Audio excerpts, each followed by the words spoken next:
I now request Mr. Ajit Dobhal to deliver the 21st Lalit Doshi Memorial Lecture on State Security, Statecraft and Conflict of Values.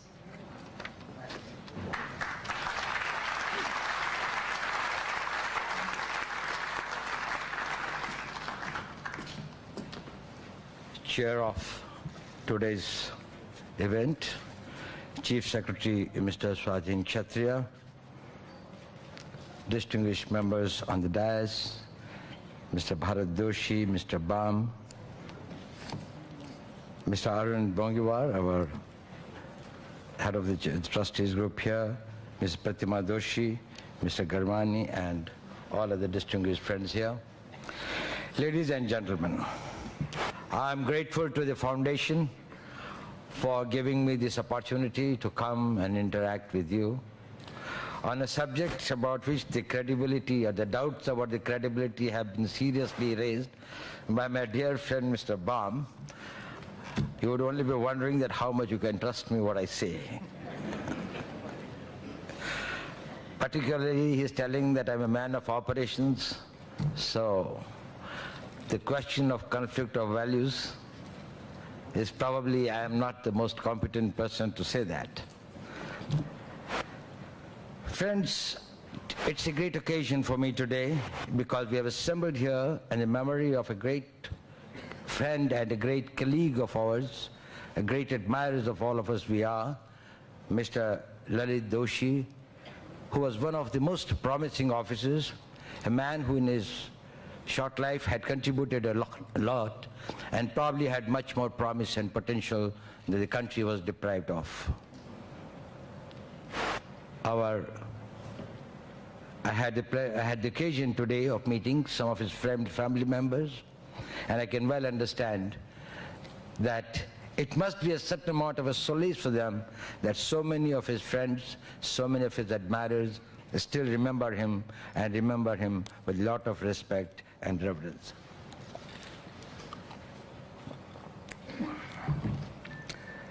As told by the Chief Secretary, I was here a few days back. That was last Thursday. It was an event of a sort in Mumbai. And in the evening, somebody tweeted me a statement by an important leader that state-sponsored killings diminish us all, reducing us to murderers. This formulation literally means that all coercive instrumentalities of the state, made with the army in the battlefield, made with the police killing the terrorist in Taj Hotel, may it even be a private citizen exercising his right of private defense because he is empowered by the state instrumentality of the law to exercise that, should he use his caution that deprives anybody of his life, he reduces himself to the status of a murderer. Because the formulation is very clear. State-sponsored killings. Now what is state-sponsored here? It means is this, that is anything which has got the approval and the legal sanctity of the state diminishes us all by reducing us to murderers. I am not going into the propriety, the expediency, the correctness of the statement.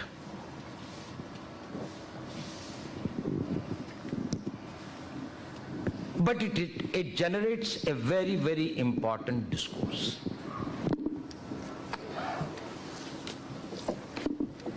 It is a discourse about the conflict of values. It is a real discourse that we should all look into very, very seriously. In introspection, a large number of us who had been in the government or even in any decision-making capacities have faced this dilemma many times.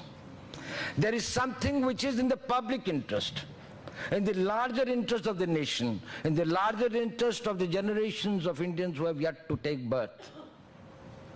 but there are your own values, your own thinking, your own faith systems, your own beliefs. Should there be a conflict, how do you sublimate it? How do you resolve it? I recall that after 9/11, September 9 in US to empower this attack, addressing the US Congress, President Bush had made a statement. America values its freedom.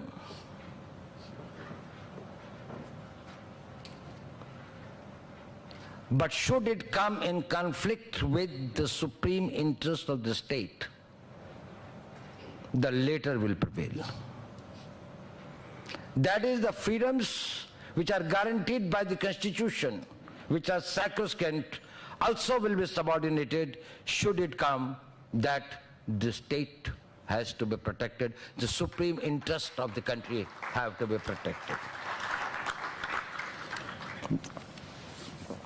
This dilemma comes in all walks of the governmental or the state's function, but it becomes particularly when it comes to the exercise of the coercive instrumentalities of the state. There has always been a talk about just wars and unjust wars, correct interventions and incorrect interventions by the foreign powers. Now, firstly, let me tell you that this dilemma is real.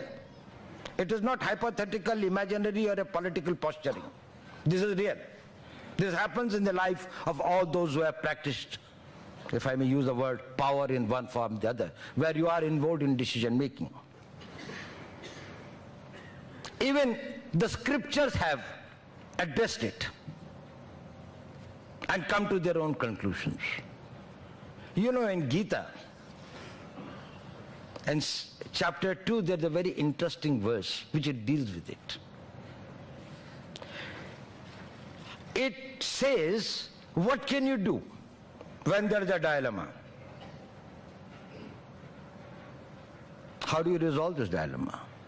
And it says, Sukhe dukhe samay krata, labh labho jaya jayo. Tato yuddhaya yuddhasya navam papa mavapasyasi. If you can bring pleasure and pain at the same pedestal, if you can bring the loss and profit at the same pedestal, victory or a defeat also at the same pedestal, that is, there is nothing for you in this. And thereafter you do whatever you have to do in the battlefield, you will be committing no sin. It is not for yourself. It is not for profit, it's not for name, it's not for fame, it's not for money, it's not for wealth, it's not for power. It is for a higher cause. And you know, even in Quran, in Surah 2, there's a verse. The Holy Book says that in defense of faith, millat and jamaat, and I quote it, and slay them wherever you find them, for allowing persecution by evil is worse than slaughter. Slaughter is permitted, but accepting that this thing of the evil's persecution is not. But it is not. If it is really real, why does this dilemma arise? And why does it remain unresolved till today? There are three main reasons of this dilemma.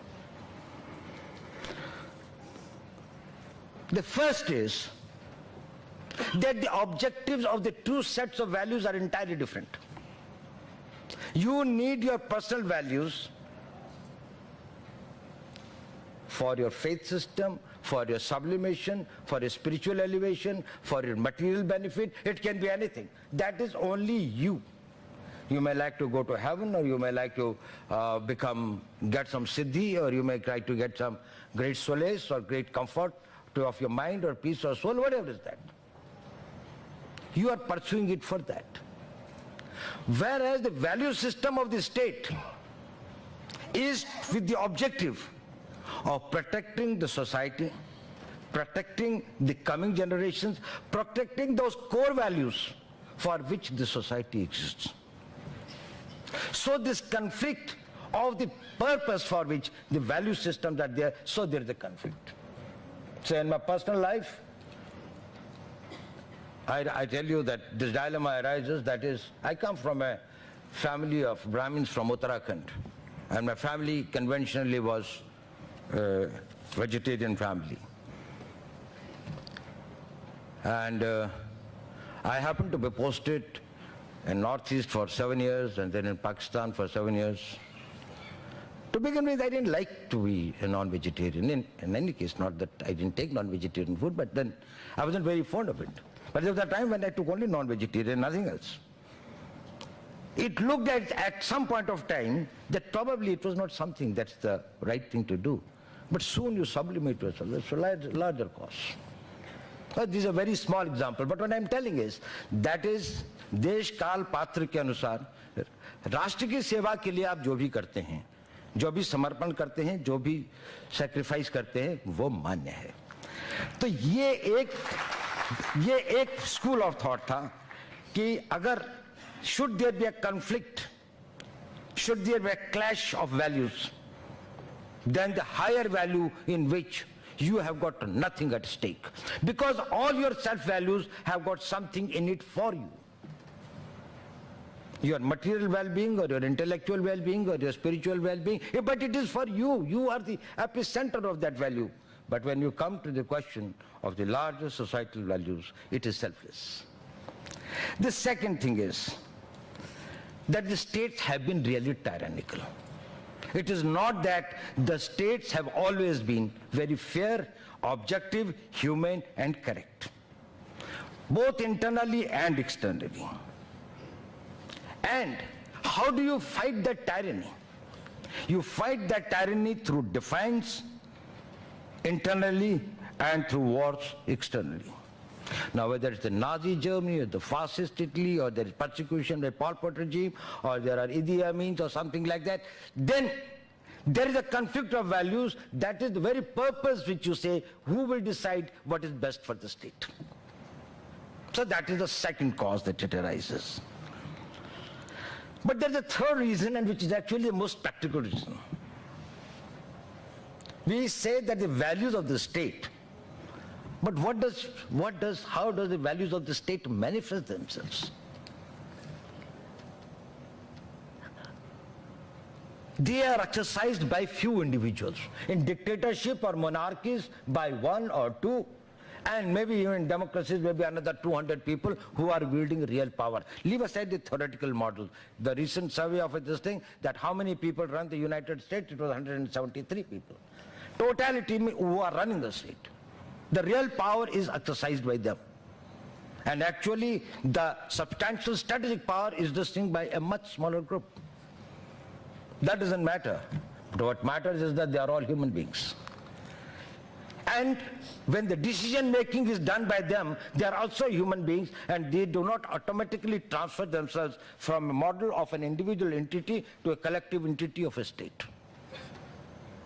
Now, once they are human beings, they carry with them their own prejudices, their own values, their own likes, dislikes, and also the self-interest.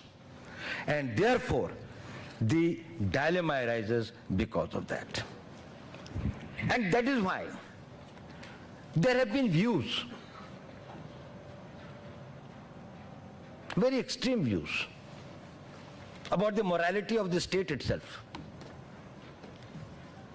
Now, Mikhail Bakunin wrote a thesis about immorality of the state. He lambasted the theory of social contract.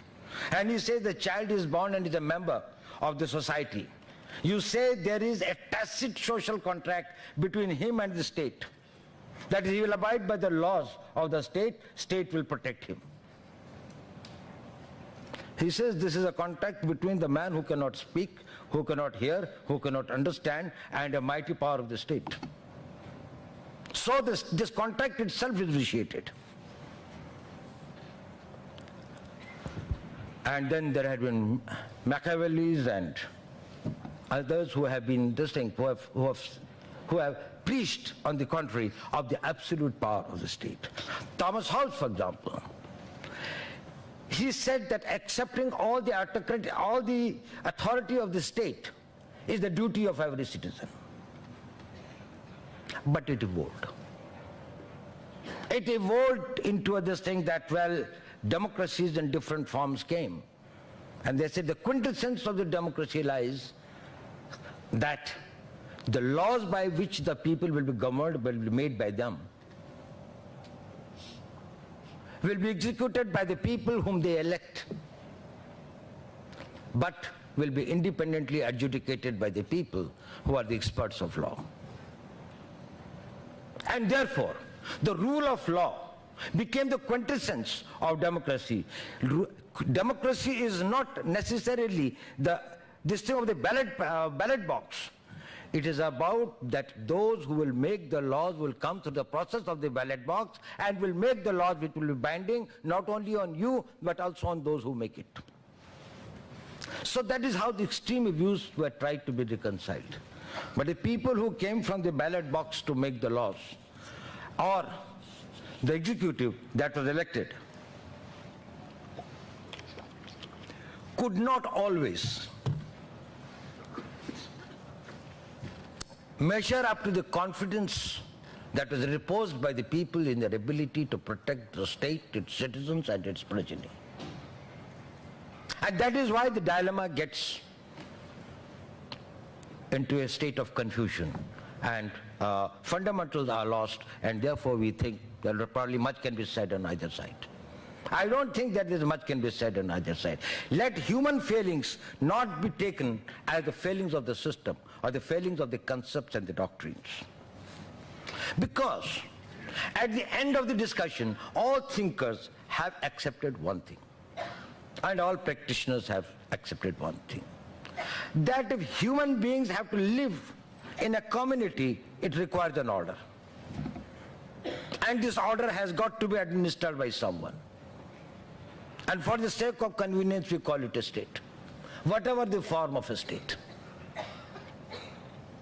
If you become a hermit and go to this thing and you are leading a life of total isolation, probably the rules of the state may not apply to you. But if you are a social animal and living in a society, and if your conduct is going to affect my survival status, my pattern of life, then how can you have the total freedom and I too have the total freedom? How can you have this freedom to shoot and I may not have the freedom to defend myself or to retaliate? So an order will have to be made. Who will have freedom up to what level? What are the costs and what are the responsibilities? There is another reason for that. That the citizens individually cannot protect themselves against large number of the new threats and this thing that came. It's only the collective security that can be provided to them. If you have got weapons of mass destruction or the modern wars or the nuclear weapons or the anything, terrorism, what can a single individual do against that onslaught? So the state became the necessary. But there's also another important point that, okay, like disarmament, you can't say that I believe in disarmament, so I'm throwing away my weapons, when everybody else will keep it. I believe in disarmament so that I can have such a powerful weapon that I can make all of you to throw your weapons. And therefore after I'll throw my also. But you can't have this thing that living in the community of nations where you are being subjected by pulls, pressures, influences by what the other nations are doing, that you are not in a position to defend yourself, to protect yourself and your people and your citizens. You can't say that somebody has got the freedom to carry on their terrorist acts against you, but you probably think that the state has got no right or a privilege to use its power, which will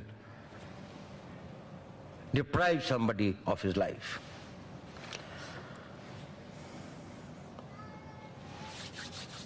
Now, when we say that state is inevitable, it is required. This organization structure is required. then the first question that arises is, okay, what is the first duty, what is the first charge on this institution?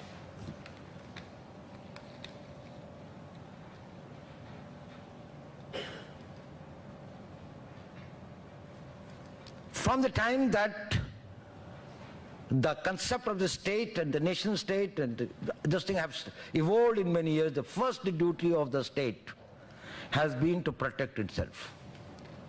It is the self-defense. And that has also been the cause of large number of problems. That is, the state has to protect itself. When we say India, what is the first duty of this government of India?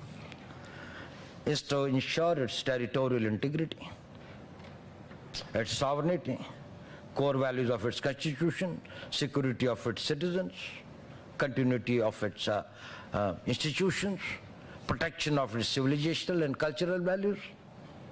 That is the preservation, it is the protection of the self. Whatever you decide as the ingredients of the self of the society. Now, in this protection of the self, the conflict of values is automatic. Because when you are protecting your rights in the defensive mode or in the defensive offense mode, conflicts are bound to arise. And those conflicts will sometimes be to my advantage and sometimes to somebody else's advantage. We will have to take the package in totality and accept it. That is, that the traffic regulation and the traffic has to move in an orderly way and there has got to be a traffic constable there, then I will have to learn to wait till my time comes. And maybe that somebody is lucky that when his time comes, the moment he reaches, there is a green light. So, asking that there will be a perfect equality at every time, in every situation, in every occasion, and making the comparisons is a logically fallacious issue. It is not sustainable, it is not tenable, it is not doable. It has never happened, it will never happen. But the system in totality must be fair and upright. Now in the statecraft, earlier the statecraft was more confined to the question of wars. The rules of wars are made, the Vienna Convention was made, what are the permissible type of weapons which can be used, what is the type of the mines that can be laid and they cannot be laid, whether claymore mines can be put or no more they can be put. All these things have been settled to a large extent. Prisoners of wars will be this thing. But the days of statecraft through wars is coming almost to an end. Wars are no more an effective instrumentality of achieving your political and strategic objectives in a cost-effective way. There is no guarantee that a very powerful nation with a huge arsenal, with a huge economy, with a huge intelligence capability, with a great scientific prowess, would be able to subdue even a small group of the terrorists. Whether it's the United States in Vietnam or the Soviets in Afghanistan. So people are increasingly thinking that probably it is not the most effective way. You are not able to achieve your strategic objectives through the mechanisms of war. That has evolved into the statecraft, the other institutions or the other props of the statecraft becoming quite important. In any case, like Walzer's theory about the morality of the war itself has brought into the focus. And even most of the countries which are engaging in war have found it that it has been unaffordable diplomatic cost for them to sustain that. So in this background, new instrumentalities like diplomacy, intelligence, perception management, your media and this thing, use of soft power, influencing the minds of the people, that have become the new instruments of the statecraft. In a way, have you ever wondered why the Americans decided to support the Islamic gun-wielding irregulars against a regular Soviet army. It had many options. When the Soviets made an entry in Afghanistan, they could have taken them militarily. They could have done their economic blockade. They could have taken it to the UN Security Council. They could have passed a resolution against them. They would have tried all means which are available to a much greater power of the world. But it resorted to something entirely different mechanism. That was the mechanism of the covert war. That is the proxy war. You are fighting against someone using somebody else's manpower, using somebody else's weapons. You fly the weapons from Egypt, which are of the Russian origin, send it to Peshawar and then distribute it to the Mujahideen and then send them to Afghanistan. Because they found that the other means of the statecraft were unaffordable against a country which had a great strategic weapon strength. Now that is the dilemma. That this statecraft, war is more transparent. But wars through other means which Clausewitz had defined is much more dicey and much more difficult to handle. These proxy wars, these covert wars, espionage, sabotage, subversion, influencing the minds of the people sitting in this hall. If I can make all of you think the way that I want you to think and behave, I wield a power over you. The real power in the coming times will not be wielded by those people who are going to have control over your lands, or over the technology, or over the means of production, or over the wealth. It will be wielded by people who can make you think the way that is in their interest. If I want you to buy a product and you buy that, I control your minds. If I want you to hate everything that is Indian, I want you to be ashamed of your culture and civilization, and if I achieve that, I win the battle. If you resist it and you are not able to do this thing, you win the battle. This is the battle of civilization, the battle of culture. It's basically the battle of minds. It is all by exercising through the soft powers. And statecraft has got us the new instrumentalities. Now, I think I've spoken for long, but basically I would like to conclude briefly by telling that state is necessary. And if it is necessary, protecting itself will continue to remain its supreme important role. And to perform that role, it will have to develop capabilities to protect its vital interests. And for that, it will have to employ the statecraft that is necessary to protect the state. Individual morality cannot be inflicted on the larger interest of the society and the nation, whereas the individuals must have the liberty and the freedom in their personal lives to have their liberties of following their values, but it cannot be superimposed on the larger interest of the society. There cannot be any unilateralism when the nation is threatened, and therefore the nation will have to take recourse to all means which are necessary to protect itself, not only for the present generation but for the coming generation. The state may belong to those who are its citizens today, but the nation belongs to those who were part of this thing 1,000 years back. Maharana Pratap and Shivaji are as much part of this nation today as they were when they were alive. And the people who have to come after 1,000 years, we owe a responsibility for them. And therefore we cannot subjugate and subordinate anything that is going to affect our long-term vital interest for the sake of these small things. So when state acts in a way which is judicial, which is fair, which is through due process of law and not for furtherance of any vested interest, its actions are totally correct and they are not murderous, and they are not that does not reduce you to the level of murderers. Let us all have the confidence and confidence to do what is right for the sake of the nation and not get confused about these artificial contraption of that there is a conflict. In reality, there is no conflict. In reality, there are parallel values in which there is a plurality of the values in which we can live. The generations have lived, and the coming generations will have to live. In a family, we live with those plural values. We have got a relationship with our elders, with our parents, with our wife, with our children. They are all decided and governed by the different set of values.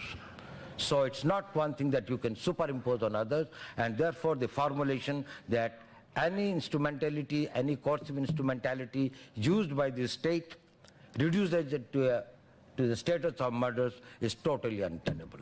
Thank you very much.